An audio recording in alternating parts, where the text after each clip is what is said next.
The metallic clang of thunder rolled across the Nevada wasteland, just as Zachary Fletcher spotted something that made his blood run cold through the sheets of rain hammering down from the black sky above.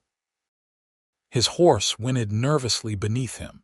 As he squinted through the downpour toward what looked like an abandoned wagon, tilted at an odd angle off the rutted trail leading toward Eureka. Lightning split the darkness, and in that brilliant flash he saw her, a woman chained to one of the rear wagon wheels, her soaked dress clinging to her shivering frame as she huddled against the splintered wood, trying desperately to find shelter from the merciless storm that had turned the desert into a churning sea of mud. Zachary kicked his horse forward without hesitation, his heart pounding as he approached the forsaken scene.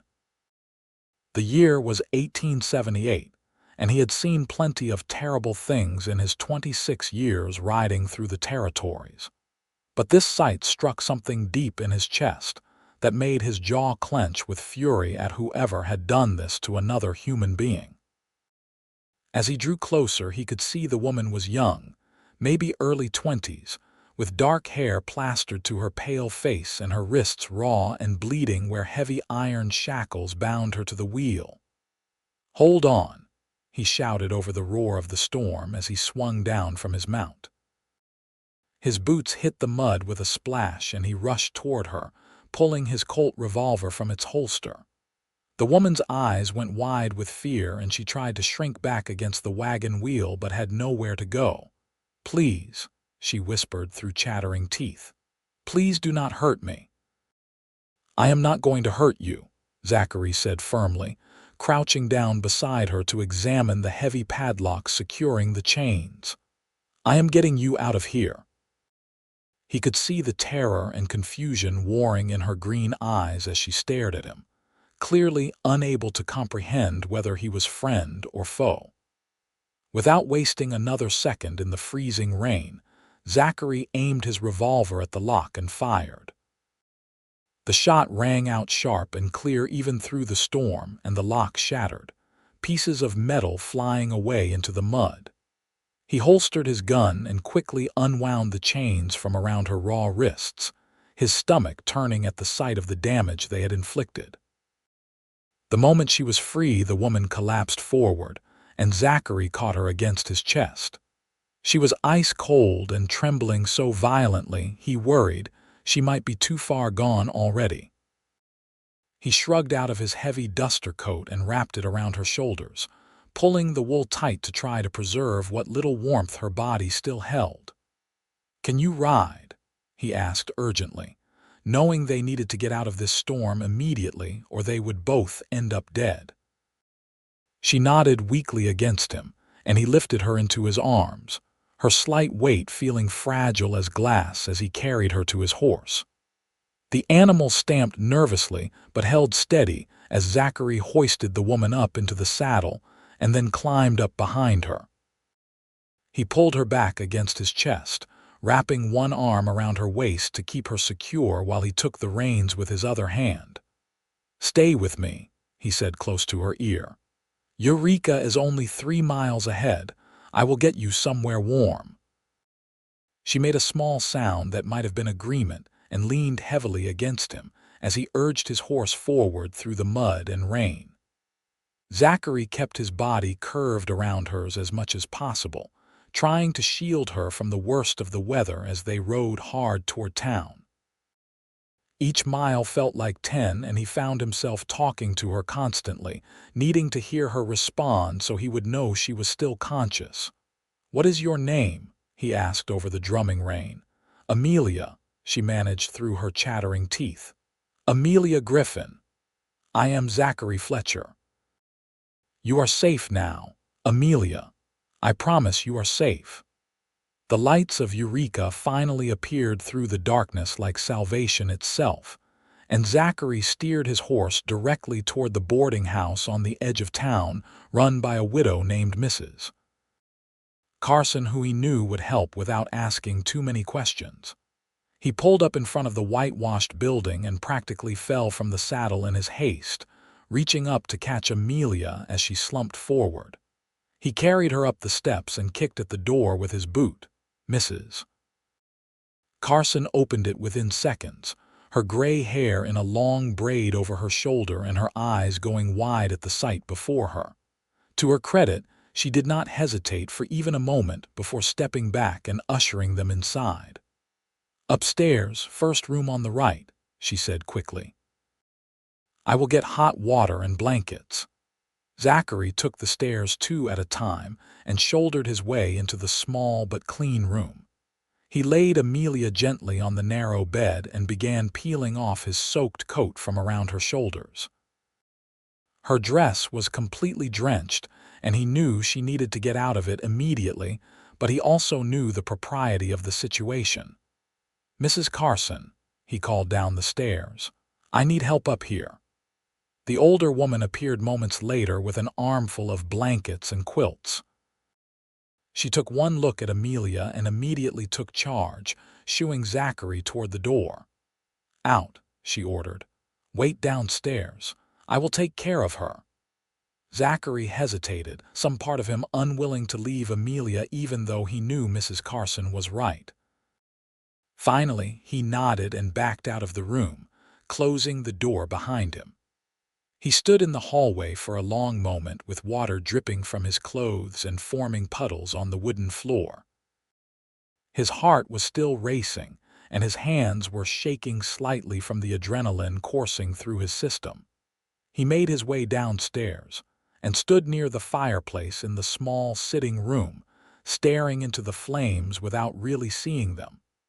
Questions tumbled through his mind one after another. Who had chained Amelia to that wagon wheel? Why had they left her there to die? Where had she come from and what had happened to her? Mrs. Carson came down nearly an hour later and found him still standing in the same spot, his clothes mostly dried now from the heat of the fire. She crossed the room and placed a gentle hand on his arm. "She is sleeping," Mrs. Carson said quietly. "Her wrists are badly injured, but I cleaned and bandaged them. She was nearly frozen through, but I think she will recover with rest and warmth. You saved her life, Zachary." He turned to look at the older woman and saw the question in her eyes even though she was too polite to voice it. "I found her chained to an abandoned wagon about 3 miles out," he said, his voice rough with suppressed anger. "Someone left her there to die in the storm." Mrs. Carson's face paled and her hand flew to her mouth. "Dear God, who would do such a thing? I do not know, but I intend to find out." Zachary ran a hand through his damp hair. "Can she stay here? I will pay whatever you need." "Of course she can stay," Mrs. Carson said firmly. "And I will not hear a word about payment until that girl is back on her feet. You did a good thing tonight, Zachary Fletcher. A very good thing." He stayed at the boarding house until nearly dawn, dozing fitfully in a chair by the fire with his gun across his lap, just in case whoever had hurt Amelia came looking for her. When the first gray light of morning began filtering through the windows, he finally allowed himself to relax slightly. Mrs. Carson brought him coffee and biscuits, and he ate mechanically while his mind continued churning through possibilities. "She is awake," Mrs. Carson said softly from the doorway. "She is asking for you." Zachary was on his feet immediately and climbing the stairs before he could think better of it. He knocked softly on the door and heard Amelia's quiet voice bid him enter. She was propped up against the pillows with several quilts tucked around her, and her dark hair spread across the white pillowcase. Her face was still pale, but there was more life in her green eyes than there had been the night before. Both of her wrists were wrapped in clean white bandages. "Mr. Fletcher," she said, and her voice was stronger now though still shaky. "Mrs. Carson told me what you did. You saved my life." Zachary crossed the room and pulled a wooden chair close to the bed, sitting down so he could look at her properly. In the morning light, he could see that she was beautiful despite the ordeal she had been through, with delicate features and those striking green eyes that seemed to look right through him. "I only did what anyone would have done," he said, though they both knew that was not entirely true. Plenty of men might have ridden right past that wagon without stopping. "No," Amelia said firmly, reaching out with one bandaged hand to touch his arm. "You risked your own life in that storm to save me. I do not even know how to begin thanking you. You do not need to thank me. But I do need to know what happened to you. Who did this?" Amelia, her face crumpled, and for a moment he thought she might cry, but she took a shaky breath and visibly steadied herself. "My uncle," she said quietly. "Thomas Griffin. He inherited my father's ranch when my parents died of fever last year. I was only 19 and had nowhere else to go, so I stayed on, thinking he would let me continue to live there. But he wanted the property entirely for himself, and he wanted me gone." Zachary felt his jaw tighten with anger. "So he chained you to a wagon and left you to die. He told everyone in town that I had run off to San Francisco," Amelia continued, her voice breaking. "He said I was ungrateful and wild. Then 2 nights ago he told me we were going on a trip to visit some relatives. I believed him because I wanted so desperately to believe there was still some good in him. But when we got a few miles outside of town, he stopped the wagon and pulled out those chains. He said I was a burden and he was done with me. He chained me there and rode off on his horse.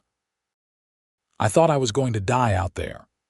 "Where is this ranch?" Zachary asked, his voice deadly quiet. "About 20 miles south near the foothills. But please, you cannot go there. He is dangerous and he has men working for him who are just as cruel as he is." Zachary stood up and paced to the window, looking out at the muddy street below where the town was beginning to wake up. He knew he should probably go to the sheriff with this information, but he also knew that sometimes the law moved too slowly or not at all, especially when it came to family disputes over property. "That ranch is yours by rights," he said, turning back to look at her. "Your father left it to you, did he not?" Amelia nodded. "In his will, yes. But my uncle contested it and said that a young woman could not possibly run a ranch on her own. The judge sided with him." "That judge was wrong," Zachary said flatly. He came back to the chair and sat down again, leaning forward with his elbows on his knees. "Listen to me, Amelia. You need to rest and recover your strength. But when you are ready, if you want that ranch back, I will help you. I give you my word on that." She stared at him with wonder in her eyes. "Why would you do that for me? You do not even know me." It was a fair question, and Zachary was not entirely sure he knew the answer himself. All he knew was that from the moment he had seen her chained to that wagon wheel, something had shifted inside him. Maybe it was just a sense of justice, or maybe it was something more, but he knew with absolute certainty that he could not walk away from this woman or her troubles. "Because it is the right thing to do," he said simply. "And because no one should be able to get away with what your uncle did to you." Over the next 2 weeks, Amelia stayed at Mrs. Carson's boarding house and slowly regained her strength. The wounds on her wrists healed, though they left angry red scars that Zachary suspected would never fully fade. He visited her every day, sometimes bringing her meals from the restaurant down the street or books from the general store to help pass the time. They talked for hours about everything and nothing, and with each conversation, Zachary found himself more and more drawn to her. Amelia was intelligent and kind, with a quiet strength that impressed him deeply. She had been through hell, but she was not broken, and as her physical health improved, her spirit seemed to grow stronger as well. She told him stories about growing up on the ranch, about learning to ride horses almost before she could walk, and helping her father with the cattle drives every spring. It was clear that the land was in her blood, and losing it had torn a hole in her heart, almost as deep as losing her parents. "I used to dream about running that ranch someday," she told him one afternoon as they sat together in the boarding house parlor. My father always said I had a good head for business and that I understood the animals better than any of the hired men. When he died, I thought maybe I could honor his memory by keeping the place going, but my uncle made sure that dream died too. It does not have to be dead, Zachary said. He had been thinking about this constantly over the past weeks, and he had formed a plan. There are ways to contest a will, especially if there was coercion or fraud involved. We could hire a lawyer from Carson City, someone who does not know your uncle and cannot be influenced by him. Amelia looked at him with those green eyes that never failed to make his heart skip. That would cost a fortune, Zachary. I have no money. My uncle took everything. I have some savings put aside, he said, and I know a few people who might be willing to help. You let me worry about the money. I cannot ask you to do that. You are not asking, I am offering. He reached out and took her hand gently, careful not to press on the healing wounds at her wrist. Amelia, I know we have only known each other a short time, but I care about what happens to you. I want to see you get justice, and I want to see you get your home back. She squeezed his hand, and he saw tears shimmer in her eyes.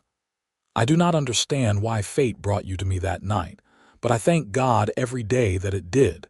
You are the kindest man I have ever known, Zachary Fletcher. He felt his chest tighten with emotion and had to look away for a moment. He was not used to being called kind.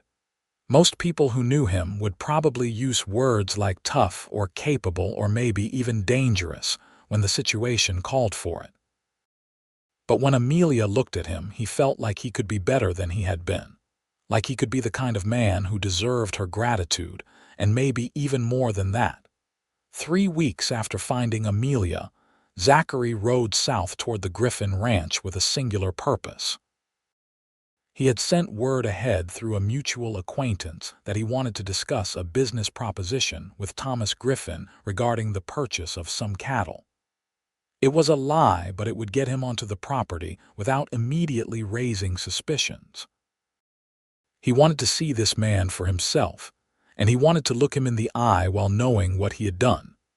The ranch was sprawling and well-maintained with a large main house and several outbuildings scattered across the property. Zachary could see cattle grazing in the distance, and he felt a fresh wave of anger, knowing that all of this should have belonged to Amelia. He tied his horse to the rail outside the main house and knocked firmly on the door. A Mexican woman answered and looked at him with wary eyes. "Can I help you, senor? I am here to see Thomas Griffin. He should be expecting me." She nodded and stepped back to let him enter. The inside of the house was opulent in a way that felt wrong given how it had been obtained. Heavy furniture filled the rooms and expensive paintings hung on the walls.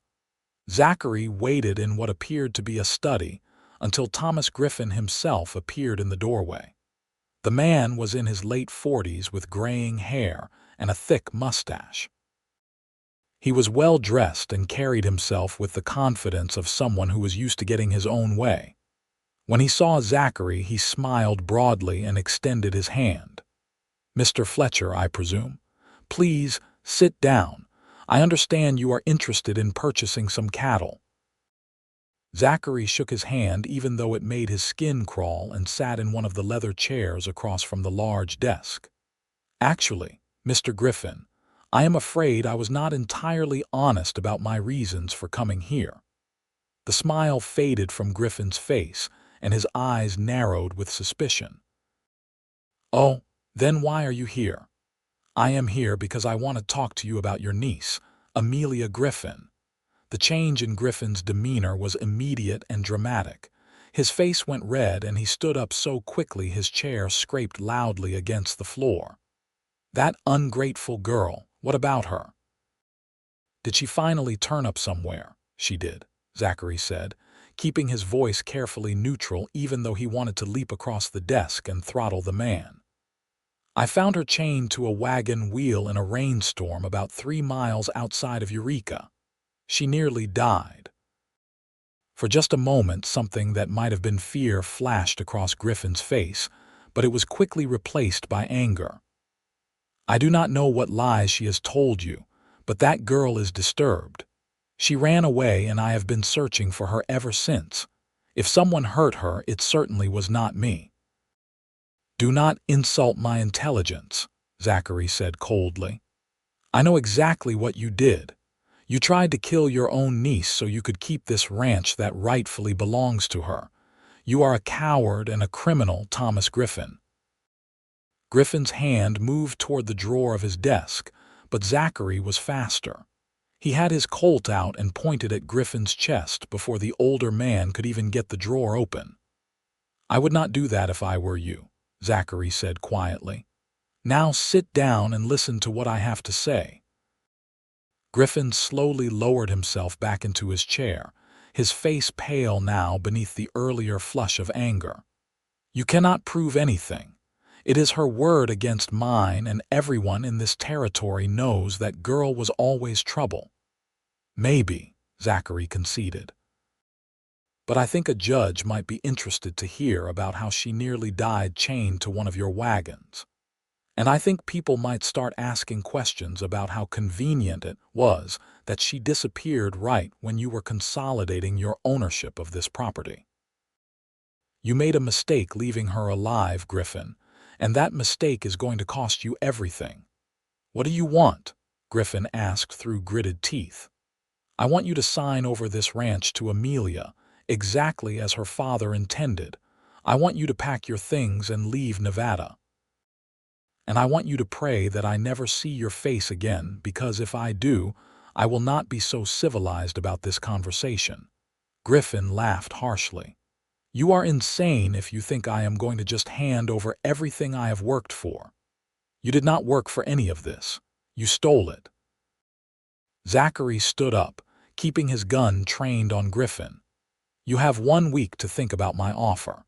If you have not signed the papers by then, I am going to the sheriff and then to every newspaper between here and Carson City. I will make sure everyone knows what you did. Your choice, Griffin. Do the right thing or lose everything anyway, along with your reputation and possibly your freedom." He backed out of the study and then out of the house, never taking his eyes off Griffin until he was on his horse and riding away. His heart was pounding, and he knew he had taken a risk confronting the man like that, but he also knew it was necessary. Men like Thomas Griffin only understood strength and consequences. When he returned to Eureka, he went straight to the boarding house and found Amelia in the parlor working on some embroidery. She looked up when he entered and immediately saw something in his face that made her set aside her needlework. "What happened?" she asked, standing up quickly. "I went to see your uncle," Zachary said. "I told him he has 1 week to sign the ranch over to you, or I am going to make sure everyone knows what he did." Amelia's hand flew to her mouth. "Zachary, you should not have done that. What if he tries to hurt you? Let him try." Zachary crossed the room and took her gently by the shoulders. "Amelia, I meant what I said. I am going to get your home back for you, I promise you that." She looked up at him, and he saw something shift in her eyes, some emotion he had been too afraid to name, even though he felt it every time he looked at her. Slowly, carefully, she reached up and touched his face with her bandaged hand. "Why are you doing all of this for me?" she whispered. Zachary knew he should probably deflect the question, or give her some easy answer about justice, or doing the right thing. But standing there with her looking at him like he was something precious and rare, he could not bring himself to lie. "Because from the moment I saw you, I have not been able to stop thinking about you," he said, his voice rough with emotion. "Because you are brave and strong and beautiful, and you deserve to have your life back. And because I am falling in love with you, Amelia Griffin, and I do not know how to stop even if I wanted to." Her breath caught, and for a long moment she just stared at him. Then she pulled his face down to hers and kissed him with a desperate intensity that made his head spin. He wrapped his arms around her and held her close, feeling like everything in his life had been leading to this moment, to this woman who had come into his world in the worst possible circumstances and somehow changed everything. When they finally broke apart, they were both breathing hard and Amelia was crying, though he thought they might be happy tears this time. "I love you too," she said, laughing through her tears. "I have been so afraid to say it because everything is so complicated, and I did not want you to think I only cared about you because you saved me. But it is more than that, Zachary. You make me feel safe, and you make me feel strong, and when I am with you, I believe that maybe I really can have my life back." He kissed her again, softer this time, and felt something settle in his chest that had been restless and searching for as long as he could remember. He had spent years drifting from town to town, taking odd jobs, and never putting down roots anywhere. But holding Amelia in his arms, he finally understood what it meant to have a home, not a place but a person who made you want to stay. The week passed slowly as they waited to see what Thomas Griffin would do. Zachary half expected the man to show up in Eureka with hired guns to try to silence both of them, but days went by with no sign of him. On the 7th day, a rider came to the boarding house with a sealed envelope addressed to Amelia. Inside were the signed deed papers transferring full ownership of the ranch back to her, along with a terse note saying that Griffin had accepted a position managing a property in Arizona and would be leaving Nevada immediately. Amelia read the papers 3 times before she finally believed they were real. Then she burst into tears and threw her arms around Zachary, holding on to him like he was the only solid thing in a shifting world. "It is over," she sobbed against his chest. "It is really over. I have my home back." "You did it," Zachary said, stroking her hair. "You survived and you fought, and now you have what is rightfully yours." She pulled back to look up at him with red-rimmed eyes and a trembling smile. "We did it. I could never have done this without you, Zachary. You gave me back my life." 2 days later, they rode out to the ranch together.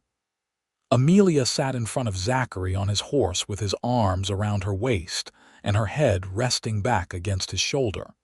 It felt right in a way that defied explanation, like they had been riding together like this for years instead of weeks.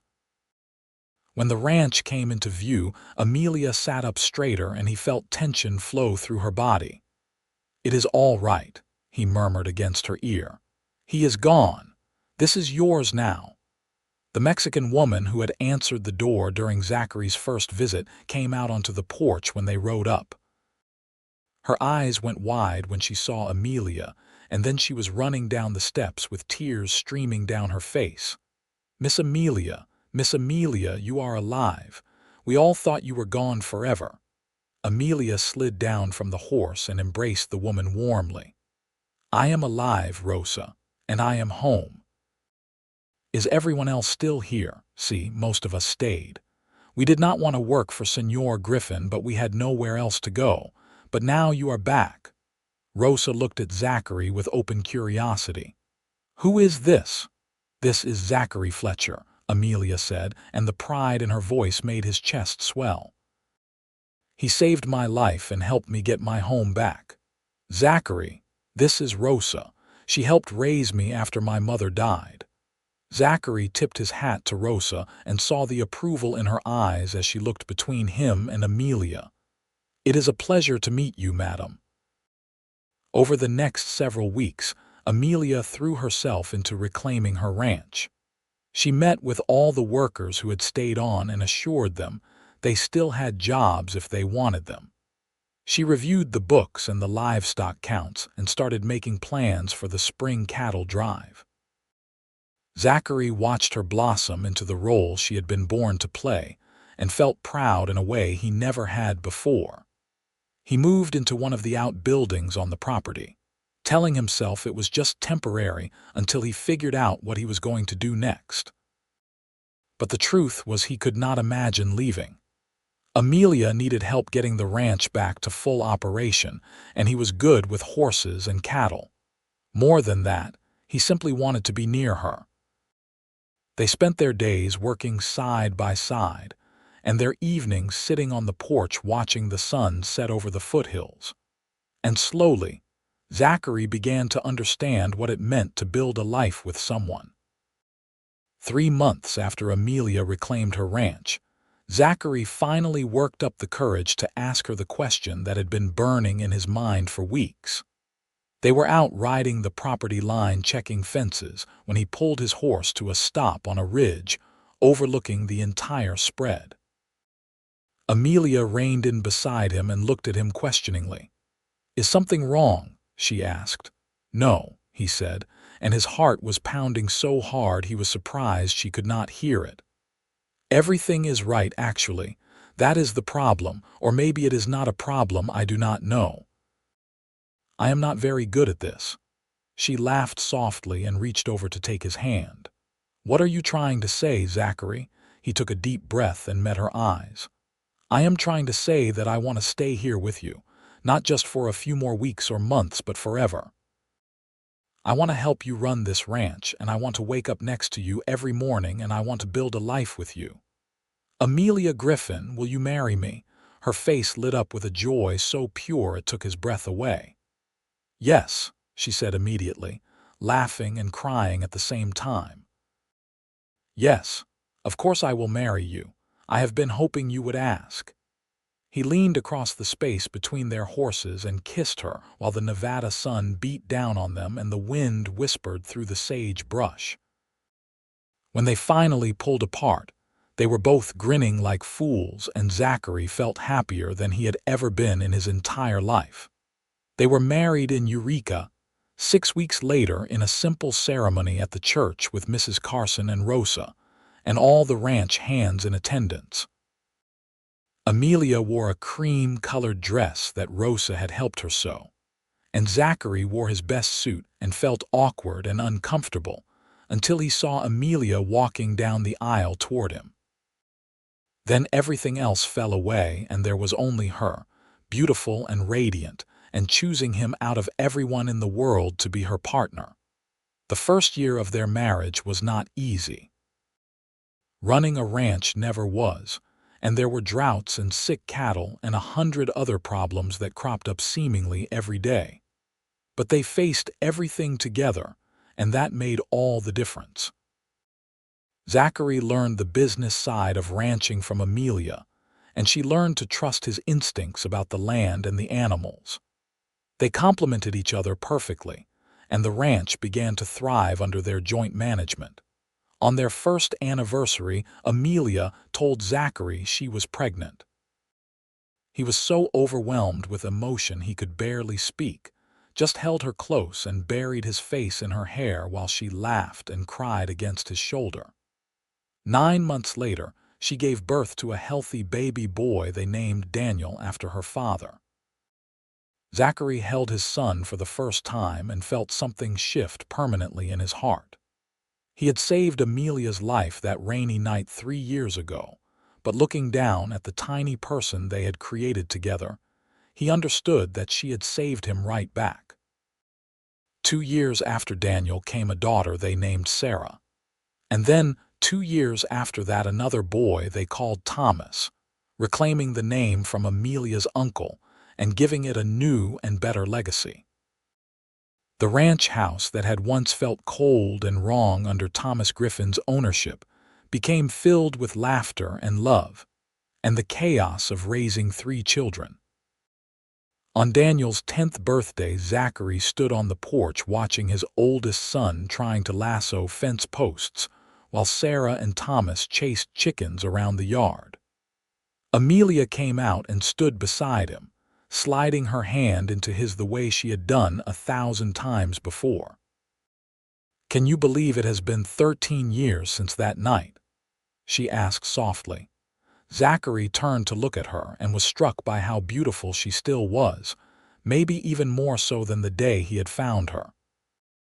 There was gray threading through her dark hair now and fine lines around her eyes from years of squinting into the sun, but to him, she was perfect. "Best decision I ever made was to stop and check that wagon," he said.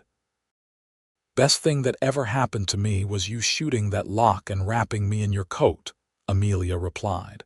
She leaned her head against his shoulder. "You gave me everything, Zachary. My freedom, my home, this family. Everything good in my life started the night you found me." "We gave each other everything," he corrected gently.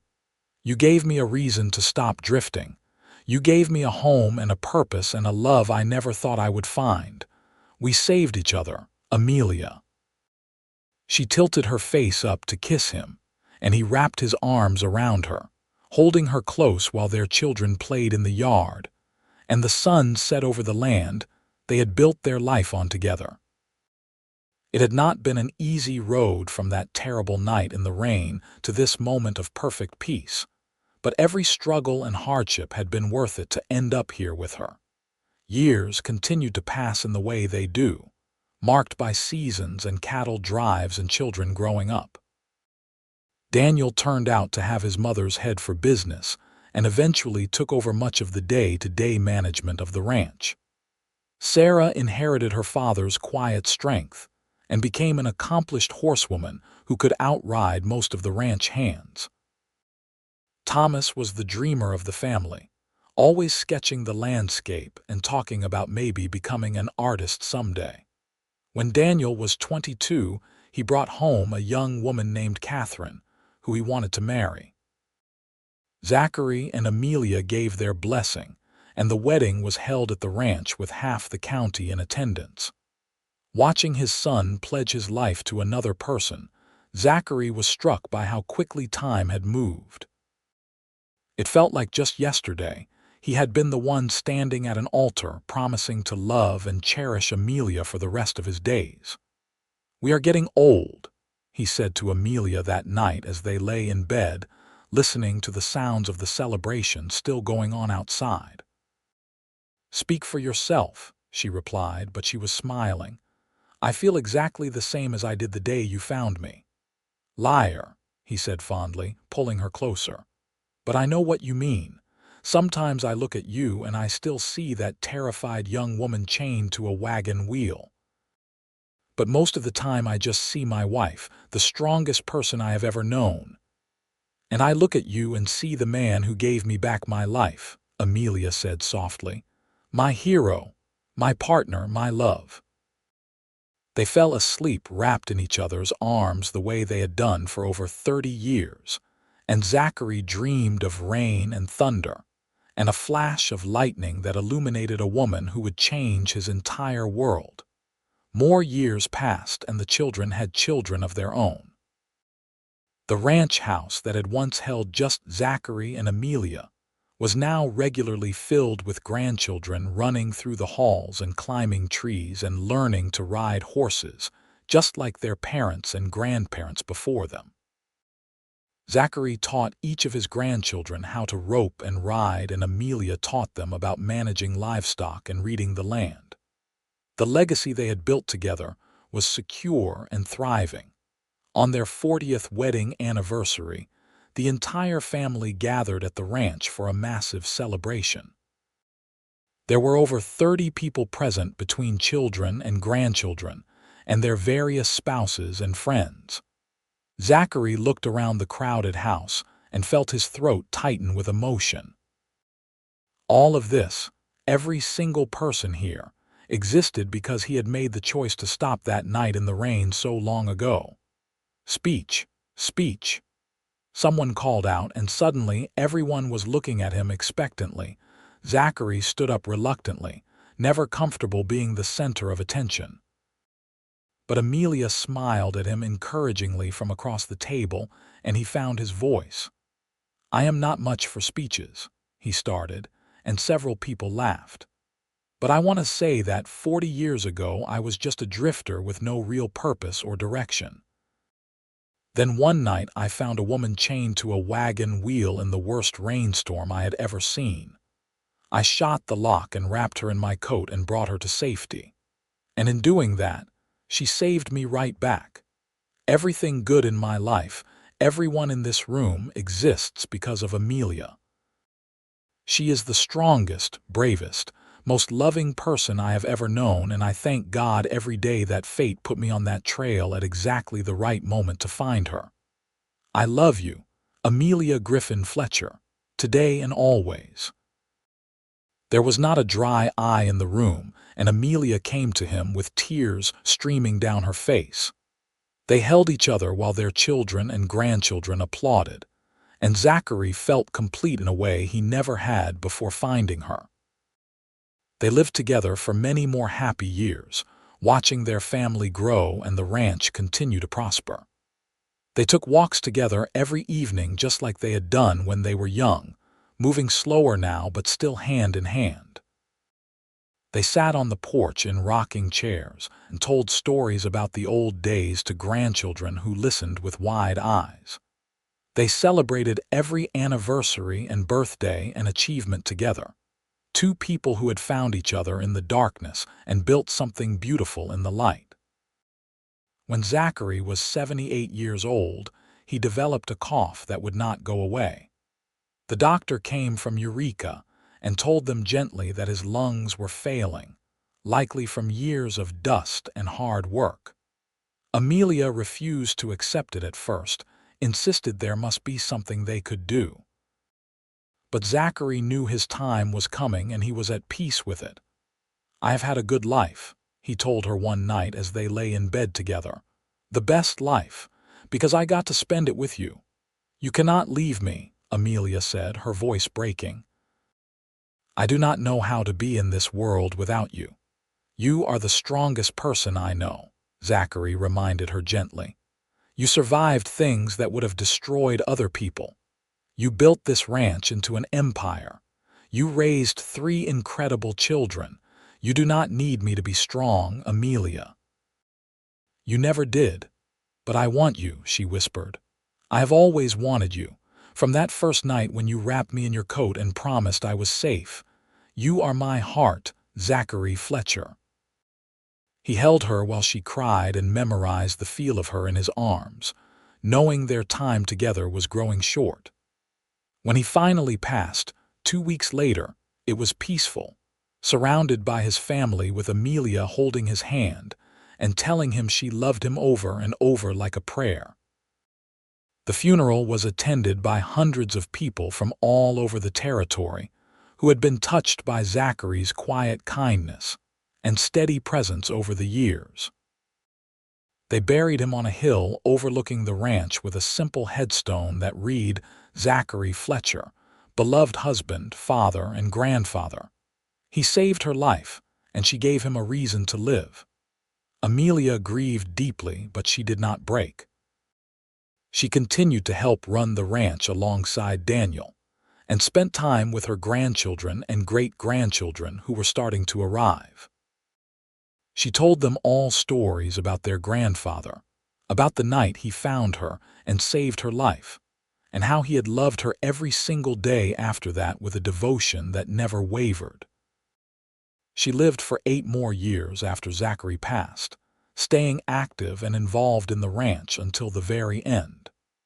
When she finally died peacefully in her sleep at the age of 86, her family buried her next to Zachary on that hill overlooking the land they had built together.